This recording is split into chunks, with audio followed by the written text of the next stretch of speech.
Baik, kita berjumpa lagi di sesi yang agak lain dari yang lain. Ada tiap bab E1 sampai 10.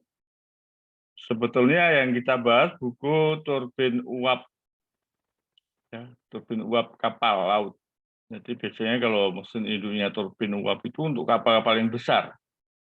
Maka saya terinspirasi dengan kedatangan tahun ini dan tahun kemarin, yaitu Very Large Cargo Carrier atau raksasa tanker Indonesia, milik Indonesia.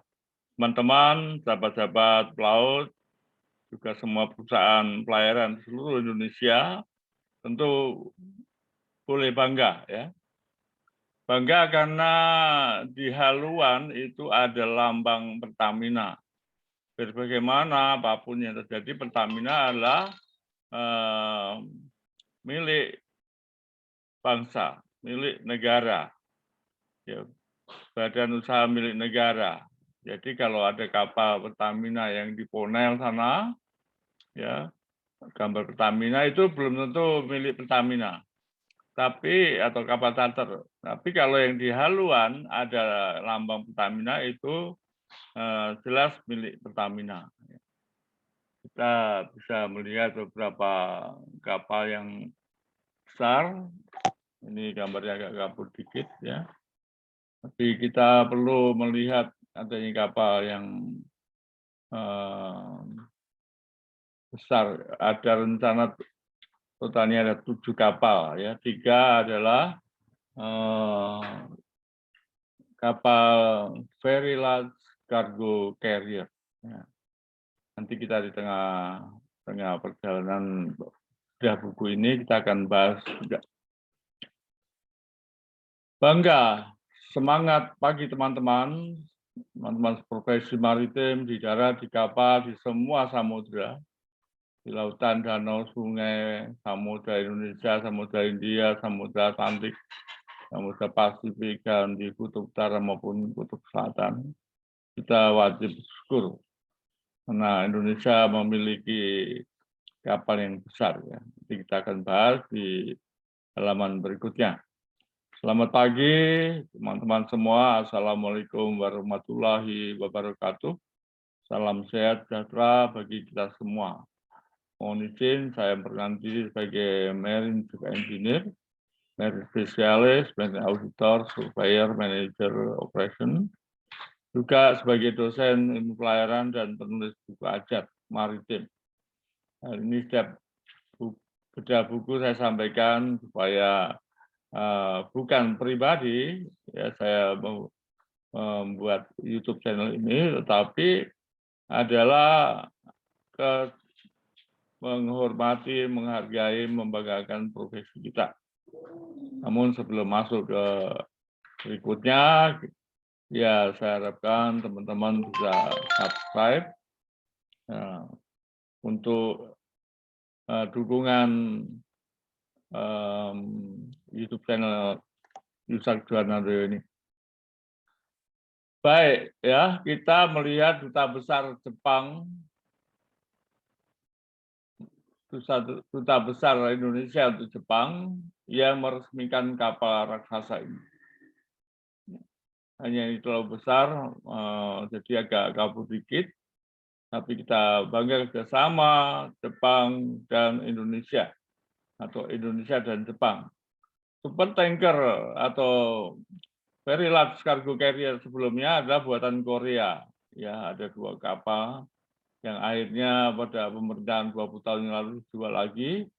Itu merupakan satu keprihatinan yang mendalam, terutama saya juga secara pribadi maupun secara profesi. Kita bisa melihat Duta Besar Republik Indonesia di Jepang meresmikan kapal supertanker yang disebut Pertamina Pride, berukuran 3 kali lebih kali lapangan sepak bola, ya. Karena panjangnya 330, kalau lapangan di dalamnya saja 80 meter.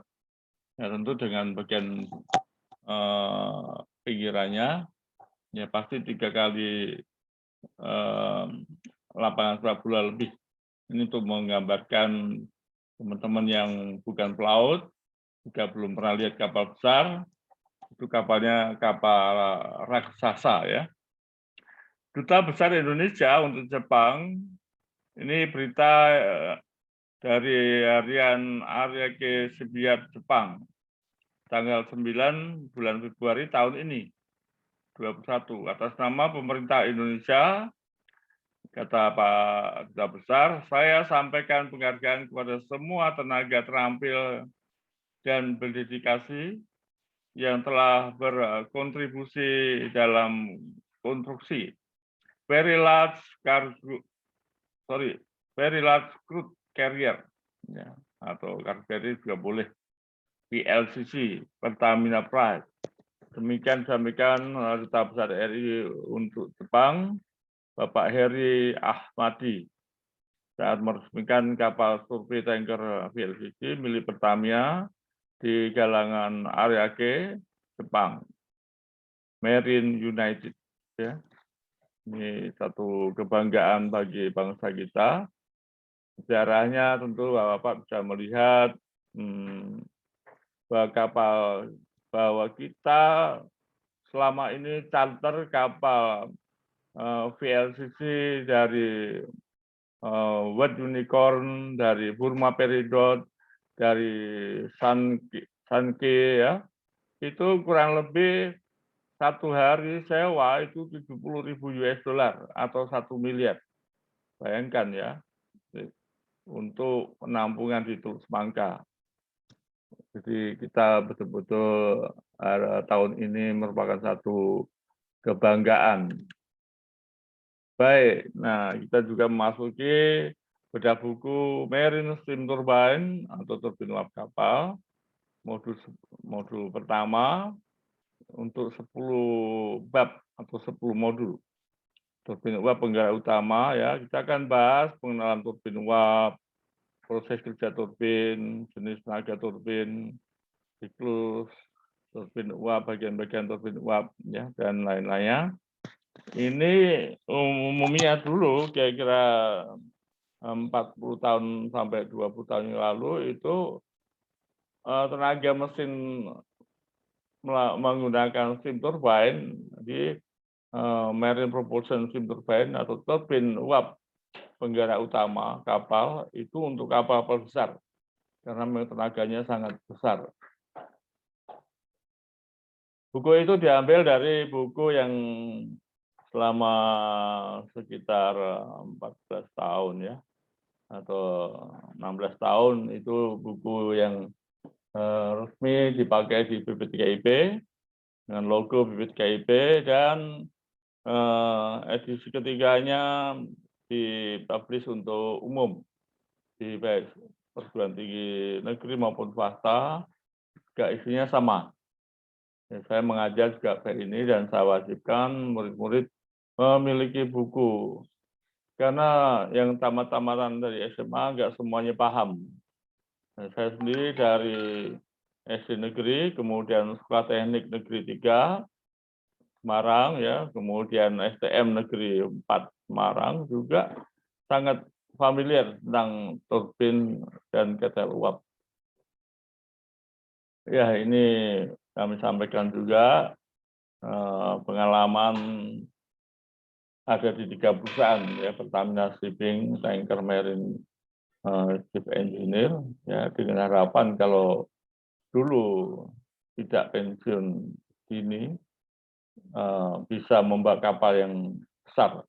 Kapal raksasa itu adalah kebanggaan bagi semua top manajemen kapal. Ya. Kemudian yang kami jalani di Midco ya, offshore marine specialist, ada 2 offshore kami jalani, dan satu-satunya yang memiliki master marine engineer saya sendiri. Yang ketiga tenaga maritim ya, ada 2 offshore operation manager, dan sebagai pengajar juga Bapak, teman-teman semua bisa lihat. Ini tujuannya untuk memberikan motivasi buat teman-teman yang menggantikan generasi kami. Ya. Jadi semua bisa dijalani, baik di perguruan tinggi manapun bisa mengabdikan diri. Tapi poin 5, saya sebagai alumni juga pernah menjadi sekjen selama 10 tahun di di alumni Korps Alumni Akademi Jakarta ya. Juga menggalang supaya para alumni di seluruh Indonesia ini baik negeri maupun swasta sebaik-baiknya kompak ya, setelah keluar dari kandang dari alma mater menjadikan satu kekompakan, terutama yang sudah digalang dengan Ikatan Korps Perwira Pelayaran Niaga Indonesia oleh Bapak Kapten Yono. Ini ada rekor muri 3 ya, salah satunya adalah dosen maritim penulis buku hajat. Saya bisa lanjutkan lagi. Nah, 3 alma mater ini dari akademi maupun dari STIP dan PKIP, ketiganya saya mendapat beasiswa, sehingga sangat wajar ya kalau saya beramal ibadah dengan membuat buku setelah di darat, kemudian memberikan mengajar serius dan ingin generasi penerus ini lebih hebat daripada saya ya, daripada generasi kami. Jadi tiga-tiganya mendapatkan beasiswa. Terima kasih kepada perusahaan yang telah memberikan beasiswa. Ini di kapal ya. Ini kurang jelas ya kalau disampaikan enggak satu tadi. Tapi kapal Pertamina yang ketiga ini, yang pertama Pertamina Prime, Pertamina Control, sama Pertamina Pride. Itu tiga-tiganya sekitar 300. Namun demikian, kami mengharapkan kapal tanker tadi itu dapat dioperasikan minimal 25 tahun dengan kondisi baik. Setelah itu mungkin dalam 25 tahun mendatang sudah kurang baik, bisa dioperasikan sebagai floating storage offloading untuk 25 tahun. Tidak berlebihan karena di buku sebelumnya saya jelaskan FSO atau floating storage offloading dari Argo Arjuna dan Sintan Thomas dapat berusia 50 tahun pada tahun ini, genap 50 tahun. Jadi kalau kapal-kapal super tanker tadi ada 3 kapal dan lain-lainnya yang sedang-sedang, 4 kapal, kalau salah 7 kapal, jadi Pertamina akan bertambah 7 armada kapal besar. Itu harus dipertanggungjawabkan sungguh-sungguh ya. Modelnya ada sungguh-sungguh, tanpa sungguh-sungguh ini institusi yang saya tulis di layar ini ya terjadi hal yang tidak benar ya. Pemilik kapal, baik perusahaan negara maupun perusahaan swasta itu harus serius sepenuhnya merasa memiliki sangat aset sampai menjadi besi tua, yaitu minimum 25 tahun masih ada opsi dioperasikan apa tidak. Bidroklasifikasi ya. Semua ilmu bidroklasifikasi anggota AYEK sekalipun internasional dan nasional sama. Ya bedanya kira-kira 1% kalau saya perkirakan, yaitu komitmen mental dari setiap bidroklasifikasi. Jadi kalau ilmu sama belum tentu pelaksanaannya sama ya. Paling tidak 99% itu akan beradu 1% tentang mental dan kesungguhan. Kepala Otoritas Pelabuhan ya. Jadi ini beliau-beliau yang mempunyai otoritas ini harus bekerja sungguh-sungguh. Ya, di PSCO waktu meriksa dokumen kalau dia bukan orang kapal ya harus pelajari sungguh-sungguh. Paling enggak job deskripsinya jelas. Apa yang mau diperiksa, terutama tentang keselamatan dan keamanan. Pemilik muatan penumpang kapal niaga juga ya harus turut serta memeriksa kondisi kapal, kondisi muatannya, stabilitasnya, dan lain-lainnya. Jangan sampai melebihi dari batas Limsolmar. Nakoda serta top manajemen kapal, yaitu KKM, di PNJ ini nggak saya tulis ini, HKM, Marine 1 dan Marine 1 dipimpin oleh Nakoda ini harus mengoperasikan kapal dengan profesional standar IMO. Oke, saya lanjutkan. Nah, di dalam ilmu turbin uap, ya harus memahami betul bahwa sumber tenaganya dari ketel uap. Ini digambarkan untuk maaf ini salah ya, bukan file tube tapi water tube steam boiler. Jadi tolong dirubah ya, karena saya sendirian dengan tangan satu menyiapkan paparan presentasi ini, tangan kanan belum bisa dipakai ya. Mari kita lanjutkan. Nah, ini keterangannya cukup jelas bagi teman-teman yang ingin memperdalam, ingin cerdas, ingin merebut kapal-kapal yang menggunakan tenaga steam turbine. Saya kira tidak ada yang susah selama mau belajar ya. Jadi jangan biarkan waktu yang luang untuk hal-hal yang tidak baik. Oke, pengenalan turbin uap ya. Di sini tadi sudah jelaskan di atas ada kapal-kapal super tanker, super kontainer, super dry cargo.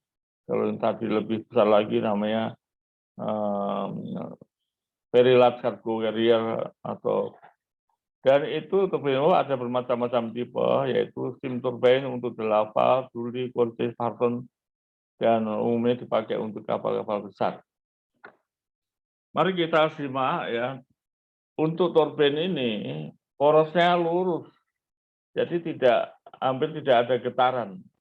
Tapi tenaganya seperti ini bisa sampai 100.000 horsepower. Nah, ini mesin induknya yang gede banget untuk kapal-kapal yang 300 ke atas atau 400.000 deadweight. Ya. Kita lihat sudu-sudunya ini harus balancing, tidak boleh ada yang luka sedikit pun. Nah, tenaga penggeraknya adalah uap. Nah, jangan gentar atau takut untuk melihat barang yang besar ini. Justru yang besar-besar ini akan disupport dengan buku cadang yang lengkap.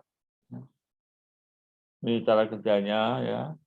Turbin pakai pipa pantar, kemudian turbin bergerak.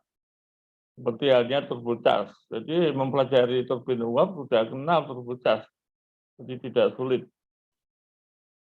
Mari kita simak ya, ada 4 turbin yang terkenal. Ya, tentu ada turbin lain lagi. Turbin Delava, turbin Julie, turbin Cortes, turbin Marson. Delava ini tekanan rendah. Ya, kemudian Julie itu gabungan dari Delava berderet itu disebut Julie. Untuk Cortes adalah satu turbin Delava, tetapi sudunya tidak satu, dia bercabang. Ya, kayak cabang tawang itu. Jadi satu rumah itu ada 2 atau 3 sudu jalan yang dijadikan satu dengan satu rotor. Turbin Parson ini paling besar yang sering dipakai untuk mesin induk, ya. Dan ini merupakan turbin gabungan, turbin asimetris, sudunya berbeda. Dan nanti pada pelajaran terakhir akan dibahas. Ya, awal-awal kita mengenal turbin Delava, Julie, Cortes, cukup baik. Selain itu kita harus mengenal uap yang sebagai tenaga penggerak. Kalau uap itu baru keluar dari ketel uap, maka masih mengandung butir-butir air atau yang disebut uap basah. Nah, uap basah ini biasanya tekanannya masih rendah. Dan untuk turbin-turbin tekanan rendah, dan uap basah ini ya harus di-maintain baik ya, karena kalau basahnya air yang banyak mengandung klorid, yaitu larinya kepada turbin. Uap jenuh, uap yang sedikit mengandung air, ya sedikit sekali, dan ini juga disebut juga uap kenyang. ialah uap yang tidak mengandung butir-butir air yang besar ya, hanya ada kandungan airnya cukup ya, bagus lah, karena dia masih menggunakan superheater 1. Jadi uap yang keluar dari ketel uap atau boiler itu dipanaskan dengan superheater 1. Nah, kalau dipanaskan lagi oleh superheater kedua, itu akan meningkat. Ya. Untuk uap jenuh biasanya ketelnya cukup besar juga, itu tekanannya bisa mencapai sekitar 20 bar dengan suhu 240 ya, plus minus semua. Uap panas lanjut, uap kering, ini yang sering atau ini yang dipakai untuk menggerakkan turbin uap tenaga pendorong kapal. Jadi itu besar yang tadi ya. Tekanannya bisa mencapai 20, 40, bahkan ada yang lebih 60 juga ya, sangat kering. Suhunya jam 400 sampai 600 juga. Nah, ini sangat berbahaya kalau ada kebocoran, menghantam orang, bisa tembus itu badan, dihajar oleh uap yang bertekanan tinggi dan bersuhu tinggi. Karena itu sangat hati-hati kalau di kapal-kapal yang menggunakan turbin uap. Uap panas lanjut ya, inilah yang kita pergunakan untuk menggerakkan turbin uap. Jelas ya tadi di dalam perhitungan uap kita sebut saja uap baru. Nanti Anda bisa melihat perhitungan-perhitungan ini sebenarnya cukup rumit, tapi tidak susah karena ada rumus-rumusnya. Ya. Jenis turbin uap. Nah ini yang kita bagi ada 2 turbin aksi, yaitu turbin lava, Joule, Curtis. Turbin aksi ialah turbin di mana tekanan uap di depan dan di belakang sudut jalan sama besarnya. Itu baru namanya turbin aksi ya. Jadi sudut-sudutnya bentuknya sama, simetris. Karakteristiknya ya Anda bisa santai-santai membaca, ya ada penjelasannya. Turbin reaksi atau disebut turbin Parton ini sudut-sudutnya berbentuk asimetris. Nanti kita lihat contoh gambarnya di berikutnya. Nah ini pipa pancar ya, bagian-bagian utama turbin uap. Perlu kita kenal, nggak ada yang susah. Yang penting dipelajari dengan baik-baik ya.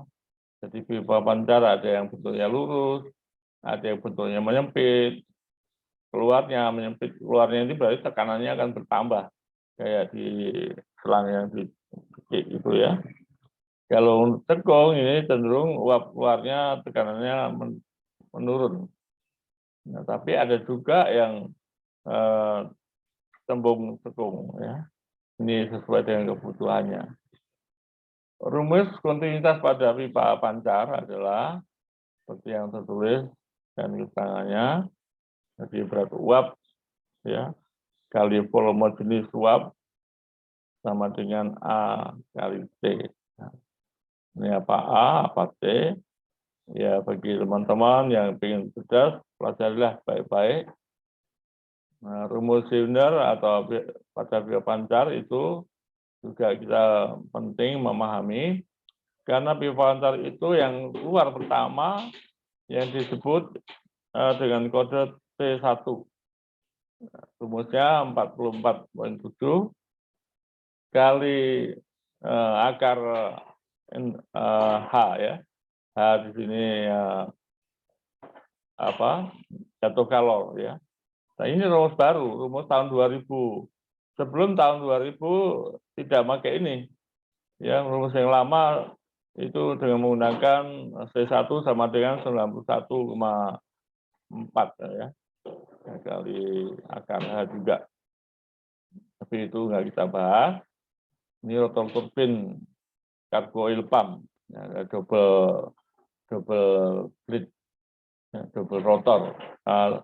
Bukan satu rotor tapi sudutnya ada 2 ya, 2 pasangan. Ini Anda bisa melihat kapal ini miliknya kapal tanker 65.000 ton. Jadi kargo pumpnya 4-4-nya saya minta servis semua, dibalancing, dibersihkan. Tambah satu lagi untuk water ballast pump. Ini dikerjakan di Singapura, dan supaya teman-teman sempat tahu kalau Anda di kapal tanker yang sangat menjanjikan, sangat mempengaruhi performa kapal ada cargo pump-nya. Kalau kecepatan kurang 2-3 knot masih bisa diperhitungkan, tapi kalau cargo pump ini sangat penting. Jadi ketika kapal muat, kita harus siap. Paling cepat bisa sampai 20 jam sudah selesai muatan. Dan kemudian kehandalan kapal tanker itu ada dari cargo pump. Dia harus mampu membongkar muatan seluruhnya, baik kapal super tanker, kapal yang terbesar di dunia dalam waktu 36 jam. Yang 4 jam lagi untuk dokumentasi.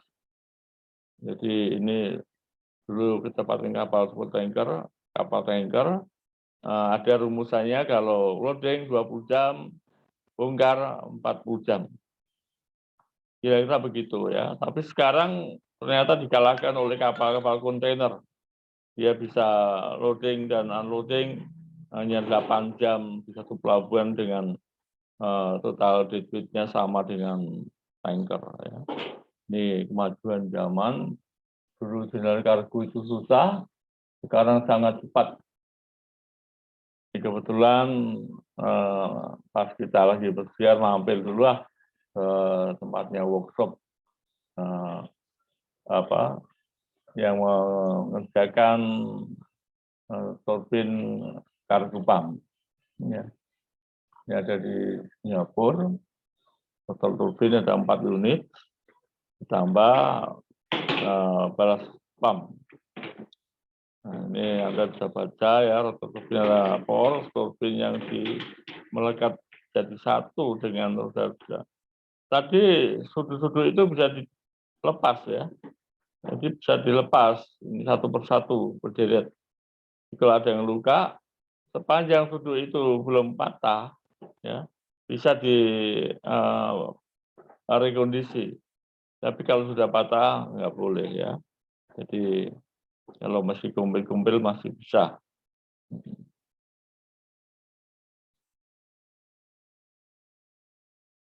Ini bagian turbin, tadi ada turbin, rumah turbin, itu jalan, saya nggak perlu jelaskan, karena Anda bisa melihat sendiri.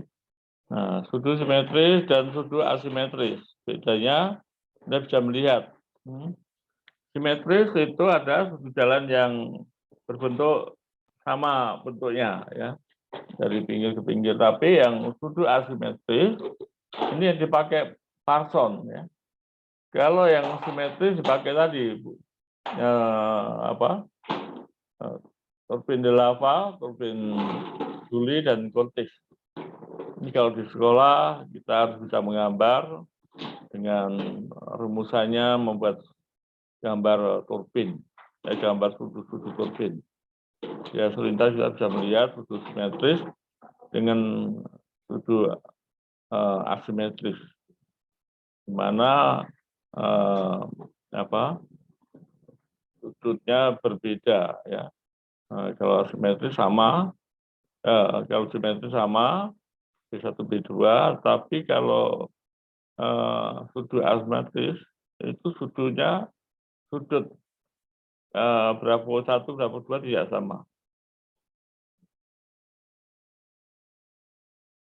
Baik, jadi kita berpikir supaya sederhana bahwa cara kerjanya adalah ada rotor dengan sudut-sudut jalannya dan disemprot dengan pipa pancar. Turbin uap dengan 4 pipa pancar. Ya. Tuh, salah lagi kurang T-nya jatuh.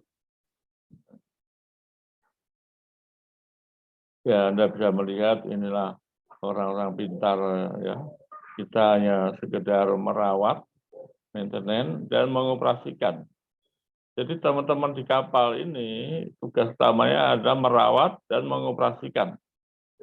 Kalau ada kelebihan ilmu atau berani dan suku cadang cukup, baru dikatakan perbaikan, bisa memperbaiki, tapi terbatas ya. Jadi ada keterbatasan dari material yang dimiliki oleh kapal itu.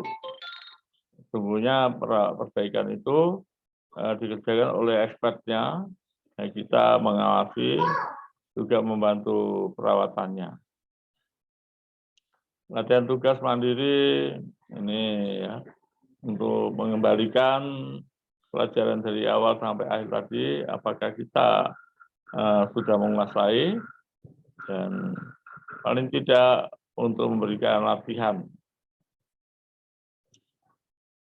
Rangkuman perlu kami bacakan, perkembangan zaman abad 20-an, zaman abad perkembangan abad ke-20-an semakin nyata dengan bertambahnya jenis pesawat yang digerakkan dengan potensi tenaga uap yang bertekanan tinggi, yang kemudian disebut dengan turbin uap atau steam turbine. Keistimewaannya turbin uap ini antara lain tenaga uap menggerakkan dari luar, yaitu external combustion dari boiler, dan seterusnya ya. Perlu diketahui ini memang era-era dulu. Sekarang pada abad ke-20 ini, atau 21 ini, ada mesin diesel dengan tenaga 108.000 horsepower. Jadi itu sudah bisa menggerakkan kapal-kapal yang 400.000 ton. Jadi steam turbine agak tertinggal karena dia banyak makan tempat juga. Ada boiler, ada turbine ya. Tetapi semua ada keuntungan dan kerugiannya. Ya, pesan dari filsuf sosialis dari Jerman. 1 ons aksi lebih berharga daripada 1 ton tutup. Jadi lebih baik kita kerja sedikit daripada tidak bekerja. Kita boleh berpikir buat teman-teman yang bukan orang teknik, ya silakan mikir dan pengertian paling tidak mengenal jadi orang kapal di dalam teori itu kelas 3 sudah diberikan semua. Nah, ATT 2 itu sudah mengarah kepada perhitungan-perhitungan, data-data, analisa-analisa, ya bahkan kalau bisa sampai ke tingkat penelitian di situ. Jadi mau nggak mau, suka nggak suka, yang namanya masinis harus mengenal teorinya. Ya, sekali lagi, ATT 3 itu harus mengenal ya. Kalau 45 bolehlah, mungkin kapal-kapal internasional, kapal kecil, tetapi teori pun diberikan. Ya. SD dari ST, STM sudah mendapat teori turbin juga. Jadi khusus untuk ATT 2, ya ahli teknik tingkat 2 harus mengenal teorinya sampai ke perhitungannya, walaupun belum pernah di kapal yang ada turbin uapnya. Modul 1 akan masuk modul 2, bila Anda berkenan, ya kami terus terang mohon dukungan untuk subscribe dan like. Juga boleh di-share ke teman-teman seluruh dunia. Ya, jadi WA Group setiap kapal itu utama orang mesin boleh melihat. Orang dek juga, karena di dalam YouTube channel ini ada tentang manajemen untuk orang-orang nautika, teknika, dan perusahaan pelayaran. Jadi tidak ada salahnya bagi teman-teman nautika bisa melihat di bagian manajemen. Saya kasih awalan manajemen ya. Silakan subscribe dan tanda like. Saya ingin berbagi pengalaman kepada teman-teman yang lain atau anak buah, silakan di-share. Oke, akhir kata minggu depan kita akan bedah modul yang kedua. Salam sehat, semangat, sukses selalu untuk Anda. Wassalamualaikum warahmatullahi wabarakatuh. Terima kasih. Sampai ketemu di minggu depan.